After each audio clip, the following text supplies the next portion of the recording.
Әуежайға келе жатып та ащы ішектей шұбатылған ер-қиыр кезектің соңын ала жылжи-жылжи оны-мұнысын өлшетіп билетін тіркеткенде де Ақжамалдың ойы байыз таппай сан-саққа жүгіріп әлденеге алабұртқандай қобалжулы еді. Ешқайда барғысы келмегендей бір күймеңдеп, тіпті біреудің зорлығымен шыққандай-ақ көңілі өзінен өзі бұзылған. Осы тартыншақ мінезін-ай, тапсырма алған бойда жедел жиналып жүре беретін әріптестерінің жинақылығы бұған дарымай-ақ қойды ғой. Түске дейін бұйрық алса, түстен кейін жолға шығып кететін пысықтар да бар-ау.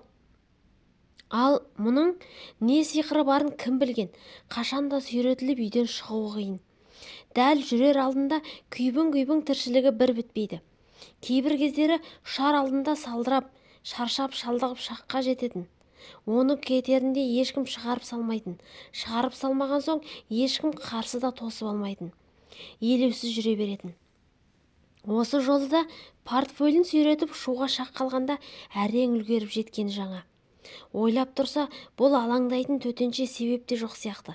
Барлығын көңілдегідей өз орнында, үйде қалатын жігіттерінің азық-түліктерін жетерліктей қамдап, ас-суларын пісіретін адамын қатарына қалдырып шыққан беті. Үйелмелі-сүйелмелі екі ұлы мен күйеуінің бұл бір жаққа барамын десе қабақтары түсіп, бас терілері тырыса қалады. Соларды алдап-сулап керек жарақтарын түгендегенше уақыт өте шығады. Өздеріне сенейін десе, үлкеннің де кішісінің де шаруалары бастан асады. Үнемі қапылып жүргенде. Өзі келгенше еш нәрседен тарықпасын деп, тіпті өзі келгеннен кейін де бірер күнге еркін жетерліктей тәтті дәмдіні үйіп-төгіп толтырып кетуге тырысатын сондықтан. Жолдың аты жол, өзі ауырып сырқап оралуы мүмкін. Бүгінде пісісін пісілей, шикісін шикілей бір шама жетерлік астарын қамдап шыққан беті. Енді несіне алаңдайды? Сонда да бір мазасыздық бар. Қазір артынан кеңседен бір іздеп келіп, бұл сапарға бармайтын болдың десе ғой, мына әрі-сәрі түріне қарағанда бұл еш қынжылмастан-ақ қуана-қуана кейін қайтар ма еді, кім білсін. Ондай атты күн қайда? Тапсырманың аты тапсырма. Жазғы демалыстың кезі, кеңседе де адам тапшы. Бірталайы қатарынан демалысқа кетіп, шошайып әр бөлмеде саусақпен санарлық қана әріптестері қалған. Кетерінде бастығының шақырып алып, архив ақтарып жүріп алмай жұмысыңды тезірек бітіріп келуге тырыс дегені тағы бар. Онсыз да өзіне берілген санаулы күннің бір-екеуін билет іздеумен өткізіп алды. Өз ойымен терезе жақтауына сүйенген Ақжамал уақыттың таяғанын байқамапты. Хабарлаушының Алматы-Семей маршруты бойынша ұшаққа отырғызу басталды деген саңқылдаған ашық даусынан кейін көппен бірге есікке қарай аяңдады. Бұлар жайғасқан соңда ол құрғыры лезде ұшып кетпей бір орында гуілдеп тұрып алды. Осыдан өзі де жалыққандай бір уақытта жұлқына қозғалып, асфальтпен шоқыратып ала жөнелген кезде есіне белгілі жазушының осы турасында ұшуға жаратылған неме жүріске жоқ екен ғой деп бір жазғаны түсіп кетті есіне. Қандай дәл тауып айтылған.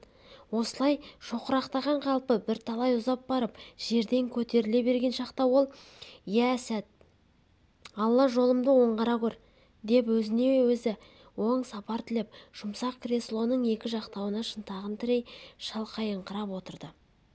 Ұшақ дөңгелегі жерден көтерілісімен-ақ мұның көңіліндегі беймаза алаңдықта, көкірегіндегі топталған қобалжуда бейне біреу қолмен алып тастағандай-ақ демде ыдырап, бойы да ойы да сергіп сала берді.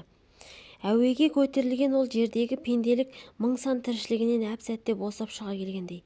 Шүйкелеген жүндей, түйдек-түйдегімен жөңкілген ақ мамық бұлттар арасымен қалықтап келе жатып, өзін соншалық тың сезінді.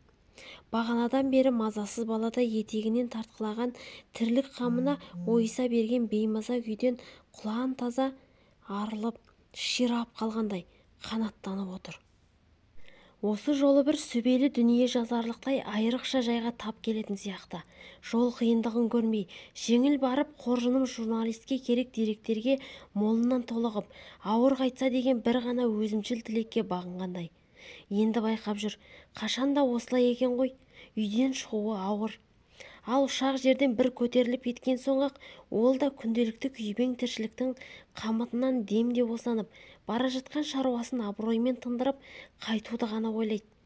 Жол алдындағы міндет үлкен.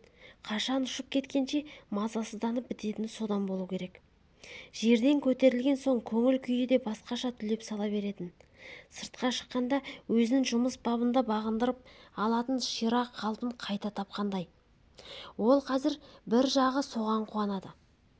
Қуана отырып бөтен ел бөтен жерден жаңа кездесуден іштей жүрексінгендей. Қандай адаммен жүздеседі, хат иесі кім, қалай қабылдайды, айналасы қалай қарсы алады. Көңілі енді келе жатқан шаруасына қарай ойыса берді. Жеке адамның тағдырына араласу бір қиын іс қой. Шіркін, шытырманды оқиғаға тап келіп, ауыз тұшырлық сүбелі дүние жазсам ғой деген өзіне ғана аян көңіл түкпірінде бір аяулы тілегі бар. Оқыған адамның іші бауырын суырып, алай-дүлей бір толқытып өтер қыс оқиғалар ел ішінде аз ба? Барлығы да өзінің ісіне түскен оқиғаға байланысты емес пе деп ойлайды. Сөйтіп, бөлімімді бір белеске көтеріп тастасам деген пендешілік қиялы да жоқ емес. Оқитын түк жоқ деп қабағы кіржиіп отыратын меңгерушісін есіне алды.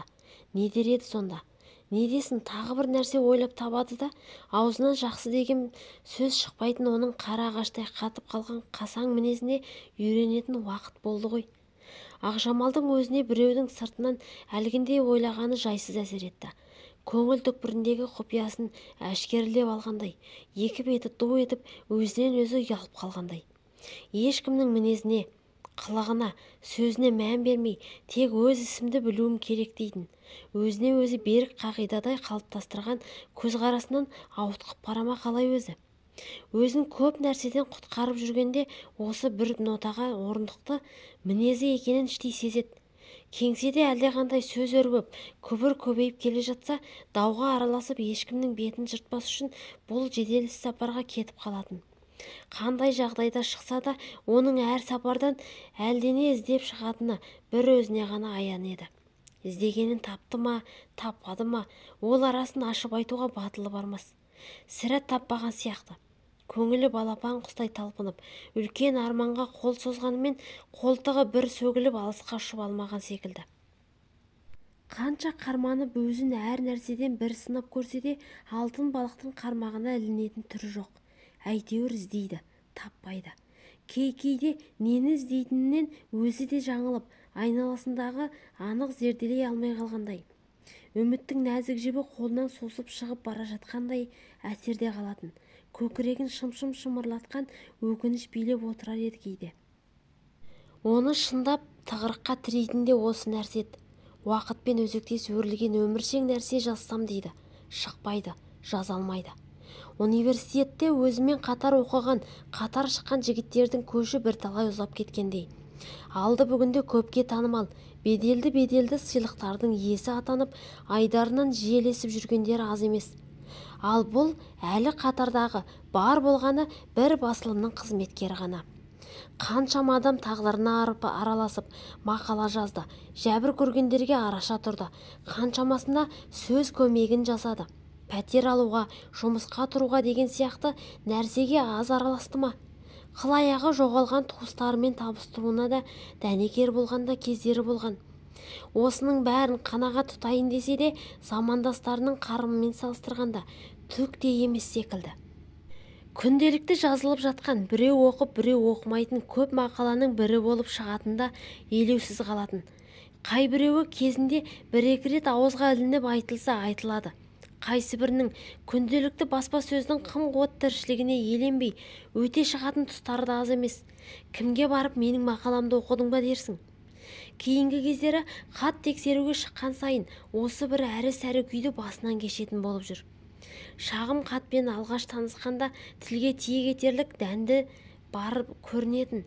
Егер сәл қаузасаң, осының астарынан бұғынып жатқан тың тақырып шығатындай көрінетін. Көңіліне үміт ұялаған соң құлшына қолға алатын. Ал барып шұқшиып сұрастыра бастағанда ұсақ түйек бірдеңеге айналып, әлгі қомақты деп үміттеніп барған нәрсесі қожырап, ары кетсе ағайынның араздығынан аспай қалатынын қайтерсің.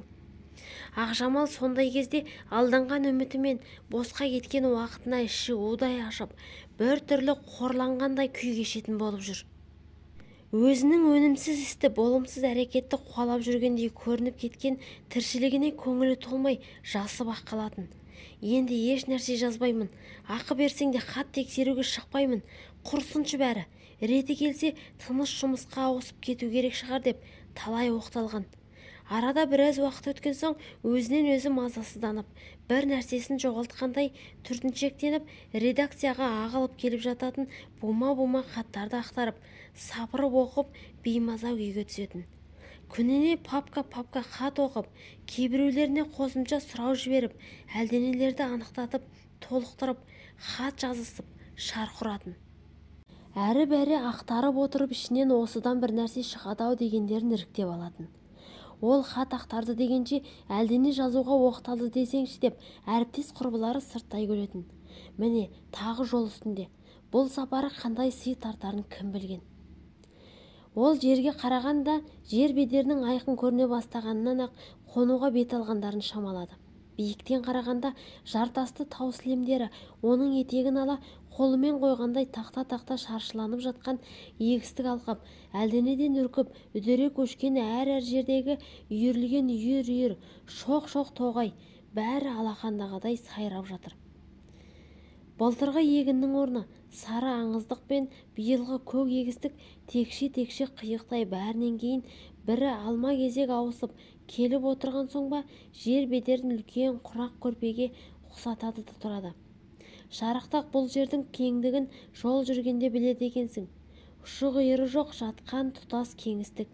Әлі ұшып келеді, әлі ұшып келеді. Репродуктордан шалқи бір әуен естіліп баурап әкетіп барады.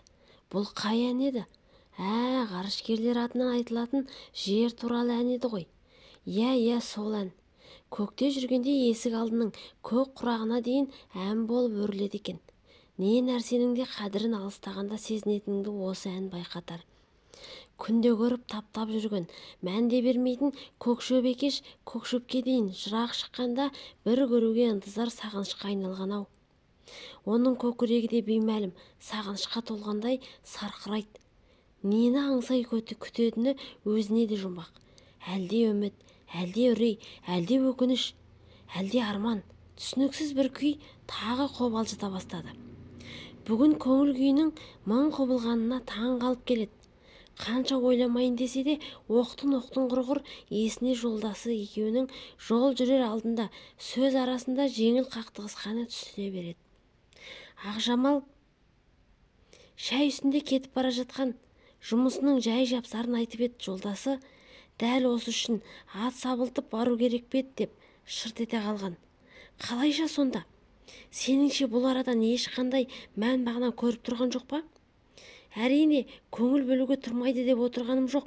Жергілікті жерге шара қолдануға жібере салатын нәрсе емес пе дегенім ғой. Ақжамал күлген де қойған, қалжыңға сүйеп.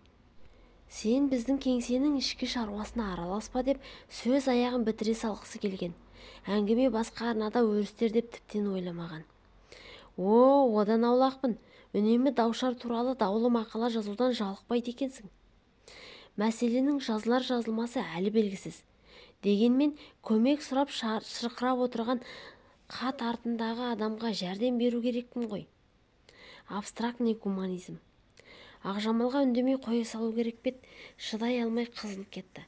Қай жерінен жалғандық көріп тұрсың? Нақты адамға тығырыққа тірелгенде қол ұшын беріп, шырғалаңнан алып шығудан артық қандай айқын мақсат болуы мүмкін деп шырпыр болсын келіп.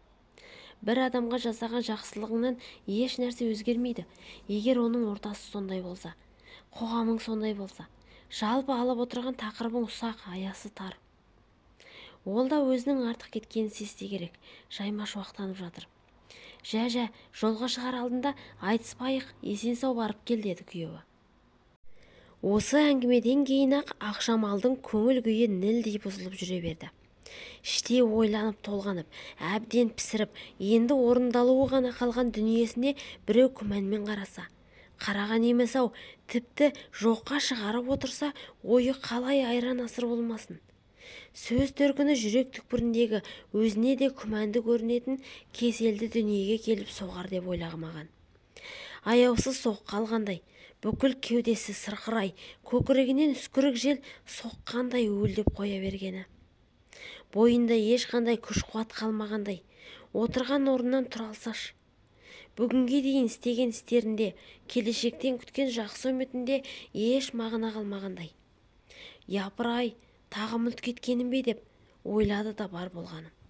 Осылай деуін десе де өзіне өзі қайрат беріп, бар күш-жігерін жинап, үйден күліп шығуға тырысты. Дәл қазір оған өзін құптаған, қолға алған ісіңді аяғына дейін шығар, өзіңді өзің жең. Осы да қиыншылық болып па? Соғанда жасым екен дегендей қайрат берер, бір ауыз жылы сөз жетіспей, көңілі басылып жүдеу тартып шыққан еді. Ой түбінен өзіңді өзің жоғалтпасаң болғаны. Басқаның сөзін қайтесің, ал сеніміңді жоғалтсаң, бағытыңнан адасқаның дегендей сәуле ұшқыны сөніп жанып, алыстан қылаң бергендей елегістеді. Көңіліне сол медеу. Жолдасының сөзін көңіліне алып, бұрық-сарық ашуға беріліп, байбалам салудан Құдай берген мінезінің арқасы шығар, аулақ еді. Оның бар ұққаны жолдасының сөзінің жаны бар шығар, тіпті соның айтқаны раста болуы мүмкін. Тек соны бұл ұқпай, жазатын тақырыбын таба алмай, әр нәрсені бір далбасалап жүре ме екен? Ақжамал осыдан қорқады ғой. Қазір мына тұтас кеңістікке шөккен түйедей сұлық жатқан болмысынан маңғаз тауларға, көкке ұмтылған тік жартасты айбарлы шыңдарға қарап отырып, табиғаттың мәңгілігін, қаншама адамдар керуені осы жолмен жүріп өткенін, әлі қаншама ұрпақ ауысарын ойлады. Оларды қандай жайлар толғантты, қандай тілекпен туып, не тындырды, нені күйттеді екен. Ол осыны топшылағанда өзінің пендешілік ойларынан қысылғандай. Болмашы нәрсеге соншалық мән беріп, күрт түсетін күйрек мінезіне, күдігіне ренжіді. Қуанып кірер үйі, құлдыраңдап алдарынан шығар балалары, құлшынып барар жұмысы бар әйелдің басына аз ба осының бәрі? Уайымы бірде олай, бірде былай шығып жататын, не ортаймайтын, не таусылмайтын бөлімнің шаруасы болса, оның да бір жөні табылар. Ол осы ойға тоқтап, көңілін бекіткендей, өзін сендіргендей. Ақжамалдың облыс орталығында бірер сағат аялдап, бүгін ауданға ұшып кетермін деген жоспары аяқ астынан өзгерді. Ол мұның көңілі ған екен. Бұл бармақшы болып келе жатқан ауданға асуда қалың тұман тұрғандықтан 2 күннен бері ұшақ түгіл автобус жүрмеген көрінеді. Білетіндердің айтуына қарағанда өлер уақыты тұман апталап айықпауы ғажап емес. Не істеу керек? Бұл ойламаған нәрсесі еді. Ыңда жағдайың әбден ұқсады деген өзіне өзі мысқылдап. Үйден көңілсіз шығып едім, осыған көрінген ғой. Дағдарып біраз отырды. Дәл осындай сәтте жігіттер болса не істер еді деп ойлады тағы. Жігіттер не істер еді? Асықпай, аптықпай қонақ үйге орналасып, күн болса күн, апта болса апта ұшақтың ұшуын тосып жатар ма еді? Қаладан бірге оқыған ескі таныстарын, бұрын соңды келіп кетіп жүргендегі жүз таныс жаңа таныстарын іздеп, қыдырып арқа мойындары босап, бір жетісіп қалатын шығар. Өйтіп жүруге мұның уақыты қайда? Іздесе мұның да толып жатқан танысы табылар-ау. Кімдер бар еді? Ол көңілге алғандарын ойша шолып шықты. Бірақ ешкіммен хабарласқысы келмеді. Ойлап баратын жағының қасындағы көрші жатқан Көктал ауданына жүре бермекке бекінді. Қол қусырып қарап отырғаннан гөрі, бұл да жөн шығар. Орайы келейін десе осы екен, билет те табыла кетті. Облыс орталығынан баратын жеріне дейін 500 шақырымнан асса, ал Көкталға бір жетсе 200 шақырымның үстіндегі 2 ауданның арасындағы ел іші жаяу тастамасына іштей сенген. Осылайша таяу арада көрермен-ау деген ой қаперінде жоқ. Көкталдан сол күні іңірде бір-ақ шыққан. Қонақ үйге орналасып, таңның атуын күтпек. Барған жерінде үйренгенше ұйықтай алмайтын ескі әдеті бар. Әрбір дыбысқа елеңдеп мазасы болмады. Жұрт аяғы басылған соң ұйықтап кететін шығармын деп еді. Қараңғыда бұрыштан бұрышқа әлдене өрбеңдеп жүргендей, сыбырласқандай, көзін жұмса болды, бұған тарпа бас салатындай денесі тітіркеніп жата алмады. Бұл бөлмеге көптен ешкім қонбаған-ау шамасы деп ойлады. Ол көңілін бөлу үшін әр нәрсені бір есіне алып әуре. Ойы да пышырап, басы бірікпейді. Әлгінде қалада қалса ғой, құрығанда қонақ үйі дұрыс болар ма еді? Мынадай күтімсіздеу, көне бөлмеде көз іле алмай, дөңбекшіп қиналмас па еді? Әлгінде қалада қалса, бір түрлі ойы көмілжеді. Иә, әлгінде қалада қалса не болар еді? Бәлкім Болатбекпен хабарласу керек пе еді? Машина алды деген хабарласса, әуежайдың басынан алып кетері сөзсіз ғой. Қаланың көрікті жерлерін аралатар, Тәуір деген қонақ үйіне орналастырып, кешке бір топ жолдастарының басын қосып, қонаққа да шақырып жіберер. Елгезек жігіт қой, бұл неше күн ұша алмай жатса, сонша күн күтер еді де. Бірақ ол көрсеткен құрметін жүрген жерінде жұртқа дабырлап, Алматыдан әлгі өзіміздің бірге оқыған пәлен деген досымыздың келіншегі келіп қалыпты деп желде есіп, мұның күйеуінің қызметін, атын, беделін алға тартып мақтанып отырар еді. Ақжамал осыдан қашты ғой. Жолдасының атын пайдаланғандай, жұрт соның беделін сыйлап жатқандай, өзін соның көлеңкесінде күн көріп жүргендей дәрменсіздікті, қолайсыздықты сезінер. Біреудің атын айтып, біреу мақтау үшін мұның екі арада отырар не жөні бар? Одан да елеусіз өзімен өзі жүргенге не жетсін? Әрі жұмыстағы жұртты артық әбігерге салуға қақысы да жоқ қой. Біреуді артық мазалағанды жаны сүймейді. Бұл да бір Құдайдың берген мінезі шығар. Біреулерді ағалап-жағалап, іші бауырына кіріп, бермесін алып, ішпесін ішіп, майға салған ыстық қасықтай лыпып тұрған жұмылдылығы тағы жоқ. Әлдекімдерге жағыну үшін тілін безеп, ойдан қырдан жиын жеті атасынан бермек жіпке тізіп, мадақтап жеріне, шөбіне, итіне дейін өтірік мақтап, көлгірсу қолынан тіпті келмейді. Тым болмағанда біреудің діттеген жерін дәл басып, өсек айтуда әдетінде жоқ. Құрбылары сыртынан, әй, соны қойшы, тым болмаса әйелге ұқсап, ауыз тұшырлық өсек айтуды білмейтін, жұмыс басты болған сорлыны сонда да бізден асып кеткен жері шамалы дейтіндерге ұқсайды. О, тобай, бар міні жағына алмайтыны, өсек айтпайтыны болса, онда сөз жоқ қой. Елегізе берген соң тұрып отырды. Жападан жалғыз түн ортасында отыру да еш пысыратындай іс екен. Сағат тілі жылжымайды. Киініп кезекші әйелдің қасына келді. Ұйықтай алмағанын айтып, әңгімелесіп уақыт өткізбек. Журналистпін. Аққыстауға кетіп барамын де. Дұрыс. Ақыры ұйықтай алмасаң, шәй ішіп отырып әңгімелесейік деп, тоқып отырған тоқымасын тастай салып, Ақжамалдың құптауын тоспай-ақ тоқ шәугімге қол соза берді. Мен де түн баласында ұйықтай алмаймын. Сосын ғой осы жұмысқа шыққаным. Кезекші әйелдің бір уақ сөйлесетінін ешкімі болмай, іші сөзге толып қалғандай. Ақжамал келіп, іздегенде сұраған дегендей, сөздің тиегі ағытылып кетіп, шәй қайнағанша бір талай әңгіме айтып тастады. Ара-арасында тап мына менің бір тарихымды кітапқа жазса, бар ғой, пәлен бай том болар еді шіркін. Біз не көрмедік деп қояды. Ел адамының аңқылдақ мінезі-ай. Әлгі менің құрдасым Аманбекен Ақжамалдың ұқпағанына риза болып, өзі де біраз күліп алды. Ақжамал енді байқады, күлген кезде ажарланып, әлде қайда жас көрінеді екен. Ол күлкісін тыйып, белгілі жазушының атын атады. Біздің құрдас қой, мектепте бірге оқыдық. Оны дардай жазушы болар деп кім ойлаған? Сөлбірейіп жүруші еді деп, есіне әлдене түскендей тағы күлді. Келген сайын өзіне де айтамын. Ала қағазды шимайлап, сен де кісі болдың-ау. Мені қашан кітапқа шығарасың деймін. Кітаптарың әне дүкенде тышқан кеміріп өтпей жатыр. Мені жазсаң ғой, түп-түгел өтіп кетер еді деймін ғой, баяғы көңілмен. Әй, осы сенің тентек мінезің-ай деп, кеңкілдеп, ірі-кір кетіп күле береді. Өзінің екі жастың біріне келмей, шашы жидеп түсіп қалыпты. Келіншегі қытымыр ма екен? Сіз де қатты қалжыңдайды екенсіз, күлмегенде қайтсын. Ал келіншегін мен танымайды екенмін. Қалжың емес, шыным. Қиян шетке өзің не іздеп бара жатырсың? Бір қыз баланың арызы бойынша. Ол қандай арыз? Ей апа, арыз болған соң ол қайбір жақсылық дейсіз? Арызданғандардың бәрінің арызын тексересіңдер ме? Әрине жоқ. Шын қиянат көріп отырғандарға көмектесеміз. Ол қызға не болыпты? Қыз жолы жіңішке деген сөз бар емес пе?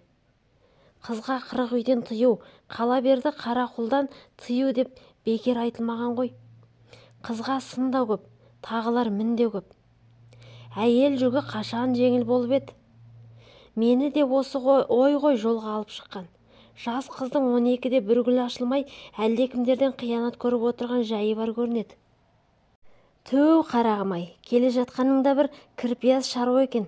Ел іші болған соң әртүрлі жағдай болмай тұрмайды.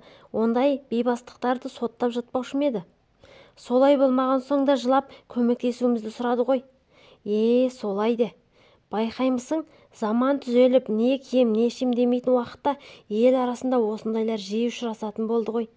Мынау телевизор дегеннің де небір пәлелерді көрсетіп жатқаны балаларды әбден бұзып барады.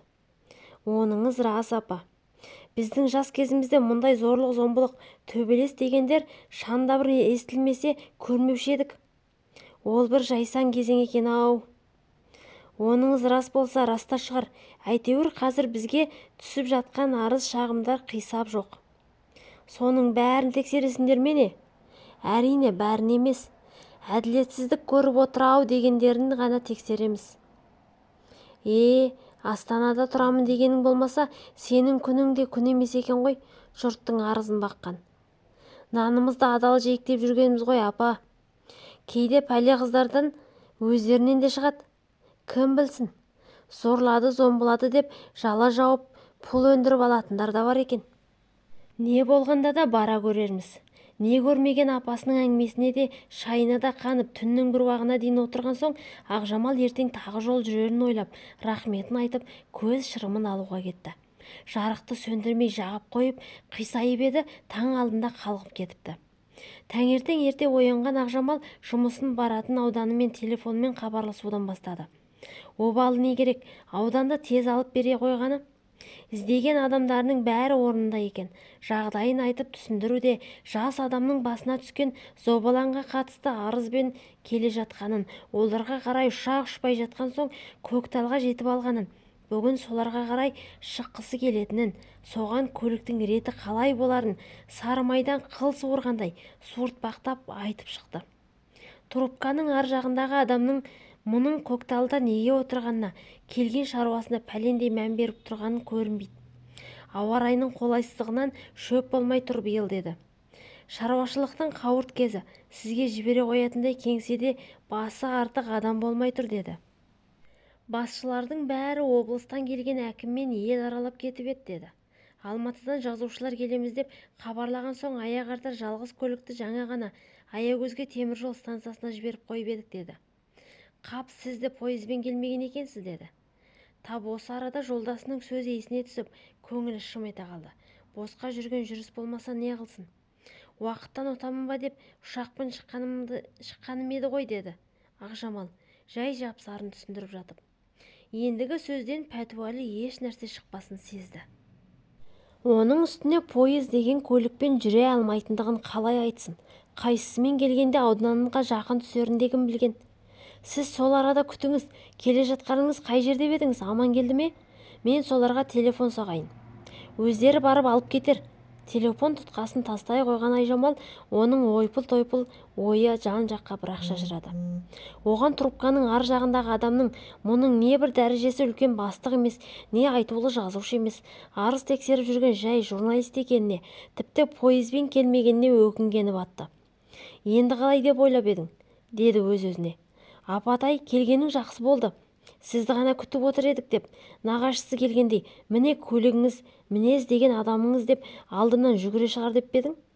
Бұл басы шығар, әлі қанша қоқай көреріңді кім білсін. Аман келді болса, аман келді болсын. Мен де тура солардың өздеріне шығайын. Өз қадамымды өзім ойлайын. Ақжамал телефонның ар жағындағы көзге көрінбейтін, ауыздарынан тек не отвечайттан басқа сөз шықпайтын коммутатор қыздармен ұзақ дауласып, Амангелдінің кеңсесінен өлдім талдым дегенде түске қарай бір адамды зорға алдау. Иә, ауданнан телефон соғып, сіз туралы айтып еді. Кімнің арызымын дейсіз? Әйтеуір ішіп қойған, жеп қойған емес қой. Онда бопты.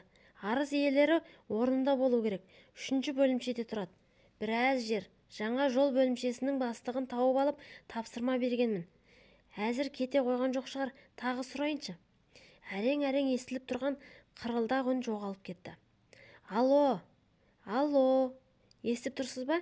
Бөлімше бастығы бригадирге айтып жібердім деді. Өзінің осында орталықта бір шаруалары бар ма қалай? Бригадирге айтып жібердім дейді. Аудан біз бөлімшеге хабарладық. Енді көлік тауып жіберу солардың жұмысы. Айту бізге парыз ет, айттық. Бастығы бригадиріне тапсырыпты ғой. Сол бір сенімді адам жіберер, күтіңіз. Бізде тәртіп солай. Дұрыс екен тәртіптеріңіздің солай болғаны. А как же? Ақжамал сол тосқаннан Амангелдіден келетін көлікте кешке дейін тоссын. Машина гүрілі естілсақ, есікке елеңдеумен күнді батырды. Мұндайын білгенде осы арадан көлік іздестіру керек пе деп бір ойлап қойды. Ешкімге жалынбай-ақ жүре беретін екі ауданның арасында автобустың жүрмей қалғанын айтпайсың ба? Түнгі кезекші әйел қайта жұмысқа келгенде Ақжамал мағынасыз күтуден әбден жалығып шаршап, есік алдында теңселіп жүрген еді. Теңселіп жүріп, ойы небір қиырларды шарлап қайтатын. Бабаларымыз кезінде ғой, бұл даланың о қиыры мен бұ қиырына атпен, атанмен қатынады. Сонда солардың қаншама уақыттар жолға кеткен десеңші, қайран бабалар. Бұлардың міне қарға адым жерге жете алмай, пұшаймен болып отырған түрлерін көрсе, күлер ме еді, жылар ма еді? Ұрпақтарының майдаланғанына, дәрменсіздігіне жылайтын шығар шамасы. Ал бұл жыласа, әйелдігінен жылайды да. Япыр-ай, әлі жете алмай отырсыз ба? Көріп тұрсыз ғой. Әй, қарағым-ай, жер жағдайын жақсы білмегенің ғой. Әйтпесе ауылда мына шағысқа қарай кететін тас жолға шықсаң, екі машинаның бірі Аққыстауға баратын еді ғой. Кез келген көлікке қол көтеріп отыра беретін жігіттерді өзімде күндеп отырмын осы отырғанда. Оған біздің жүрегіміз дауаламады. Оның да рас екен ғой. Әйтеуір келіп қалған соң осыны да бір көрелік деп отырмыз. Бұдан кейін көкталға келіп жағамыз жайлау боп отыратын күн бола ма, болмай ма? Тұра тұр. Бір амалын табайық. Ел болып, жұрт болып сізді күні бойы қаңтарып қойғанымыз ұят. Не көрмеген апасы телефонмен жармасқанда Ақжамал одан бір нәтижелі іс шығарына пәлендей сене қоймағанымен қасына тізе бүкті. Біреу сен үшін әлдекімнен көлік сұрап, әлдекімдермен қарадай ұрсысып, шарпыр болып жатқанда шығып кетудің тағы ретін таппады. Арада шай қайнатым уақыт өткенде не көрмеген апасы тауып берген бензин таситын машинаның кабинасына отырып, көлік таңдар жайы жоқ жолға шығып кеткен еді. Ол енді ауданға да, кеңшар орталығына да соқпай, бірден 3-ші бөлімшедегі хат иесіне тіке бара беруге оқталған. Машинаға жер алыс па, ел орынға отырмай-ақ жетіп барған. Жетуін жеткенмен, келуін келгенімен кеш қапты. Хат иесінің осыдан 2 күн бұрын кенеттен қазаға ұшырағанын естіді.